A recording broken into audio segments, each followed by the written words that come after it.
Hello, this is Arthur again, and today I have this 2012 Porsche Panamera 3.6. It's here because it has a lot of vibration at idle and sometimes during off idle as well.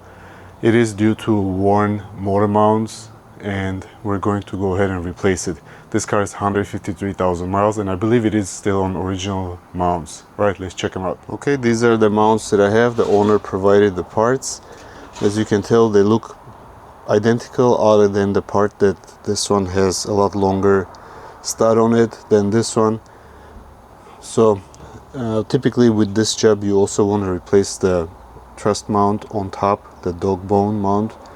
We don't have it this time, we're going to replace it another time. And also the transmission mounts would be good to replace too, which we don't have as well this time. We'll do it some other time, but these are the ones that are difficult to do, so we're going to knock these out this time.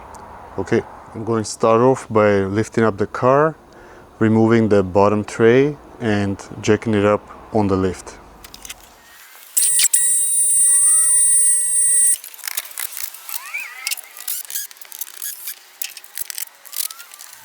Next, I'm going to lift up the car from the subframe and put it on jack stands.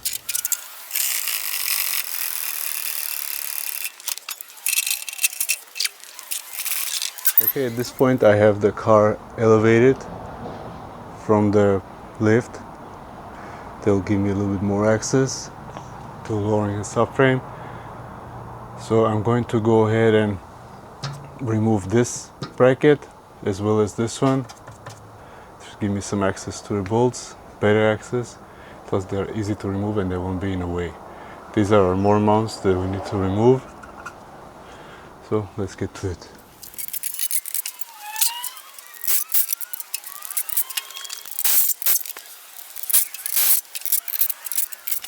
Next, I'm going to remove this 4 16mm bolts that hold the motor mounts in place.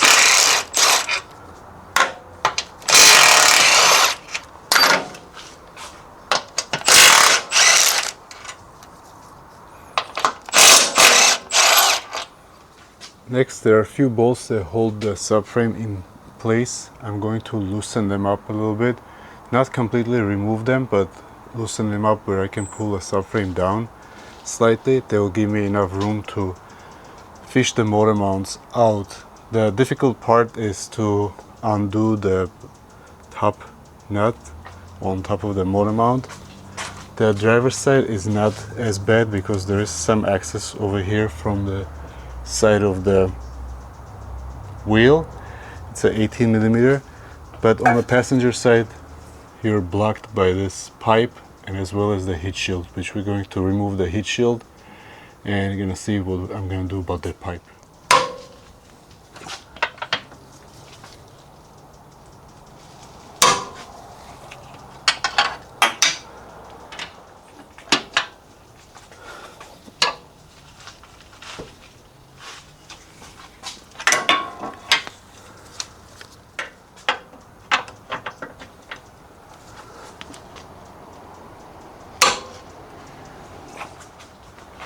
Next, I'm going to support the engine from here and then I'll lower down the subframe slightly.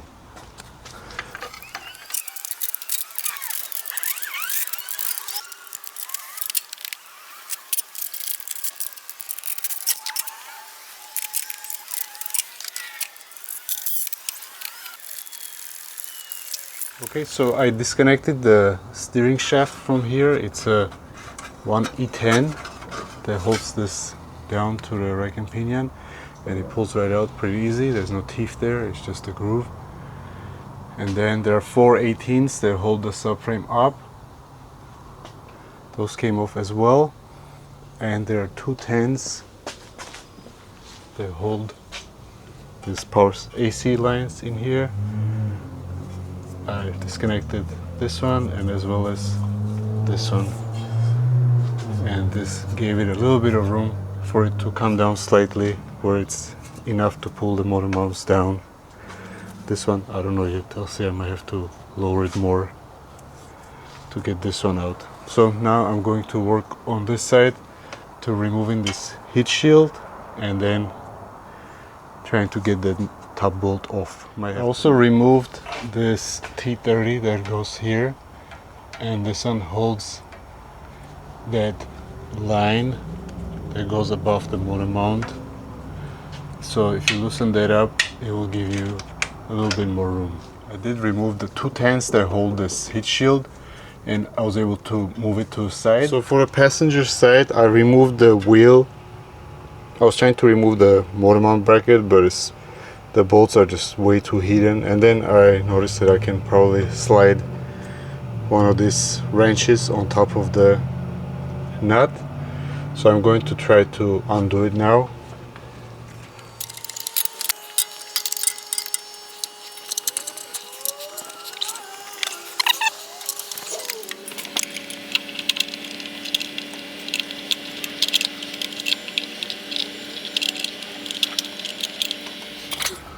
Okay, what I was able to do is I was able to slide a 18mm right here. I just slightly lifted this pipe. Should be enough room to slide in a ratcheting wrench. I have a fairly flat ratcheting wrench that I'm going to try to slide it in there.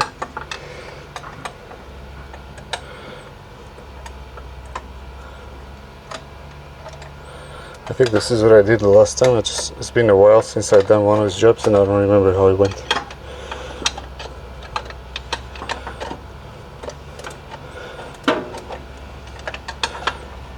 Okay, it's on.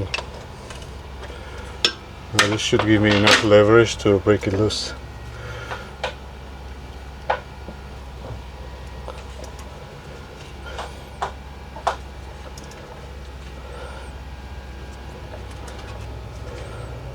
Okay, it's turning.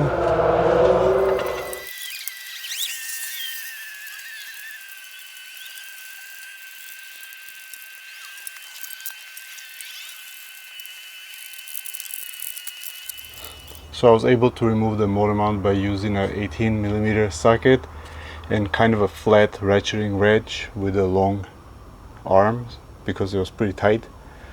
And I ended up turning the motor mount itself in the end, since the ratchet wasn't want to work anymore because it was too loose, the nut. So once I twisted it around, it finally popped out. Now let's compare it to the new one. So this is the old mount and this is the new one. You can see how much is the difference. This one is sitting all the way down and this one is still nice and up. And you can tell the engine has been riding on this for a long time because this is all cracked up and smooshed in.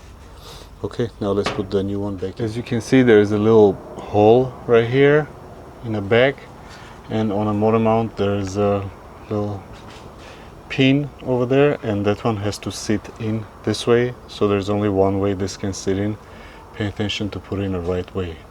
First thing I'm going to do is I'm going to switch my ratchet to on position, so that way I'll be able to fit in this motor mount from here and it won't keep turning on me.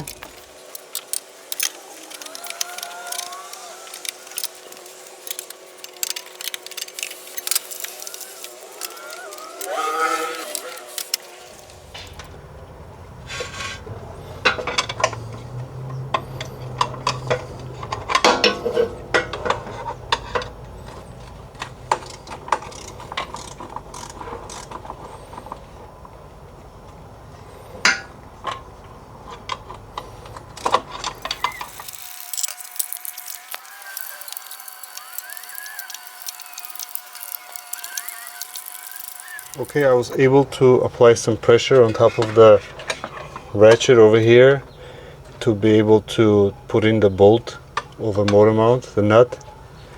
Now the next problem I have is to remove this out of here without damaging anything. So I have to disconnect it from the socket, then remove it. For that, I'm going to try to put a screwdriver over here, push this button, let it drop down, remove the ratchet first, then the socket.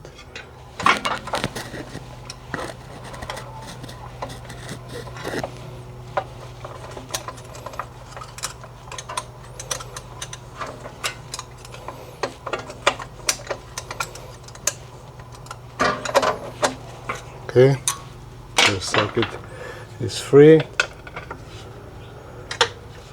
Is out. Now I should be able to grab a magnet and pull that out.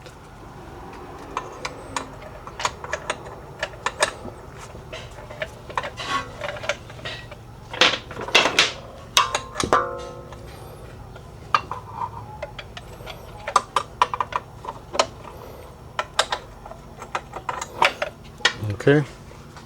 Okay, now I'm at the driver's side, and it's kind of difficult to show, but this is the nut for the motor mount, and there's definitely a lot more access over here. It is exposed, and I'm going to try to loosen it up. The ratchet fits perfectly on it. Definitely this side is way better as far as the nut goes. Okay, it's turning. I'm going to spray some PB Blaster on it.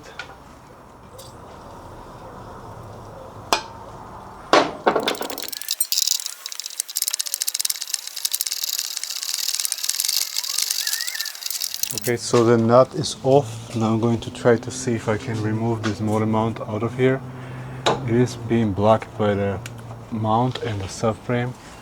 I'm try to see if I can pull this down enough to get it out. This one has a really long bolt in the subframe on the mount that is in the way.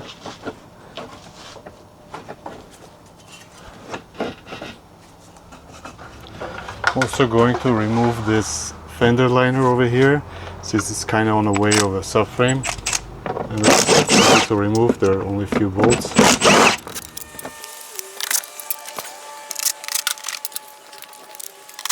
There are also these two 18s over here. I'm going to remove. This should give me a little bit more room to drop down the subframe a little bit more. This is the rear fender liner of the front wheel. I'm going to do that on both sides.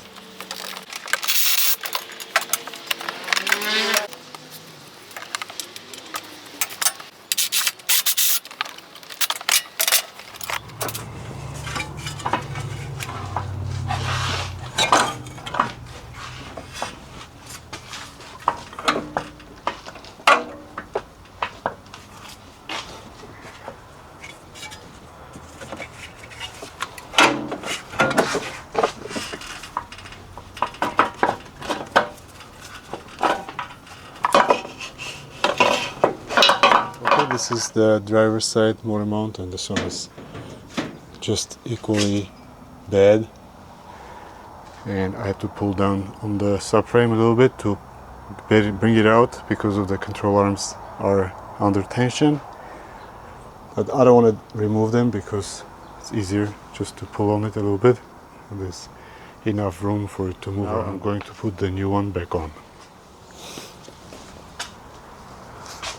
Again, the same way, this one has a pin as well on it, so you have to make sure you put it in the right way, and you kind of have to drop it in a cup. Pass the... There you go. And kind of wiggle its way up.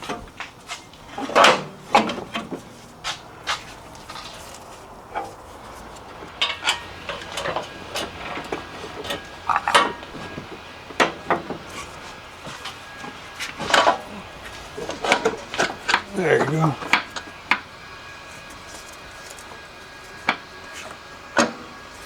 Okay, now I can put the nut back on.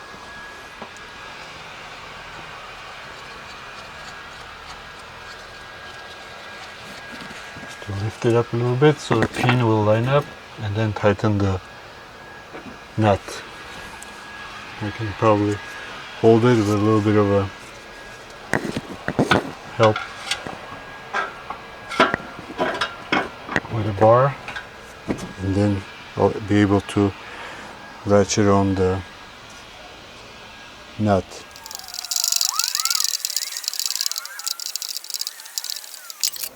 Okay, so both mounts are secured to the engine. Now I need to lift up the subframe back into position. So from this side I have to make sure I fit in the steering column onto the rack and pinion, and then just line up everything. It's kind of a little tricky to show.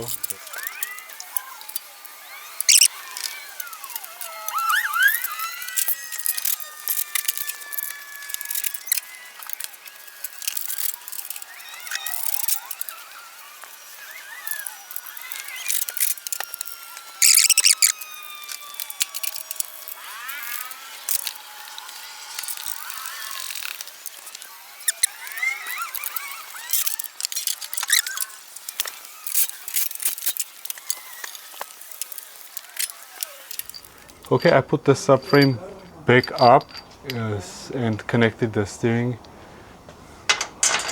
rack as well. Now I'm going to put in the bolts for the motor mounts. Make sure they're lining up before I drop the engine down. I have to lift it up a little bit more because the new mounts are a lot taller than the old ones. So this one gives you a little bit more room where it needs to be up. You need to have a little bit more room. You can use a screwdriver to line it up a little bit.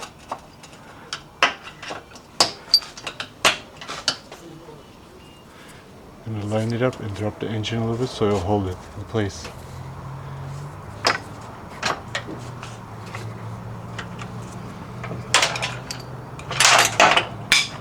Like this. Sounds good. I can drive this in slightly.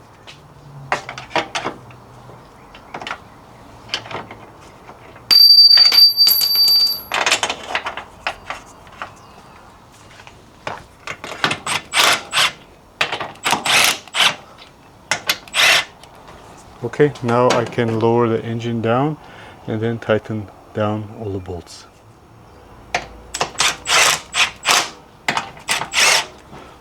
Not going to tighten them all the way down yet until I have both sides connected fully, the bolts in fully.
Over here in the front I did put the two 10mm bolts back in place that hold these lines.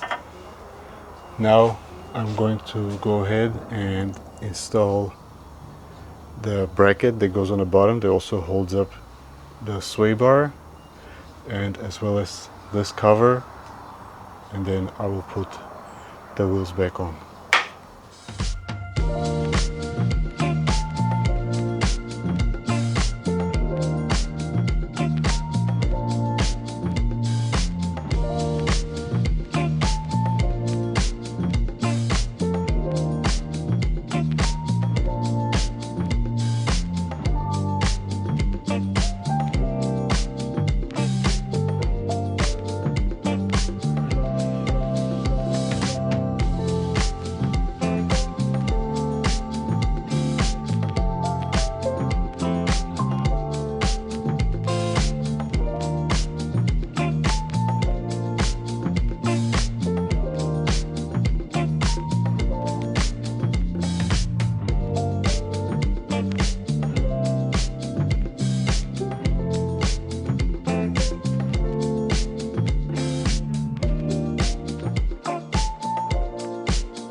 Now I'm going to turn on the car and see how it feels. Before it was very rattly. Oh yeah, it feels so much better. Very smooth now.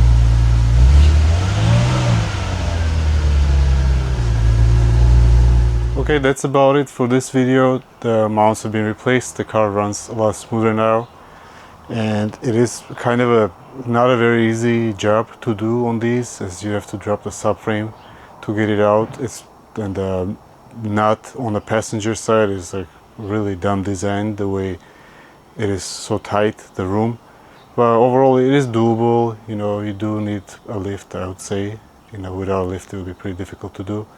But if you like the video, please comment, like, and subscribe. There are more videos to come. Thank you.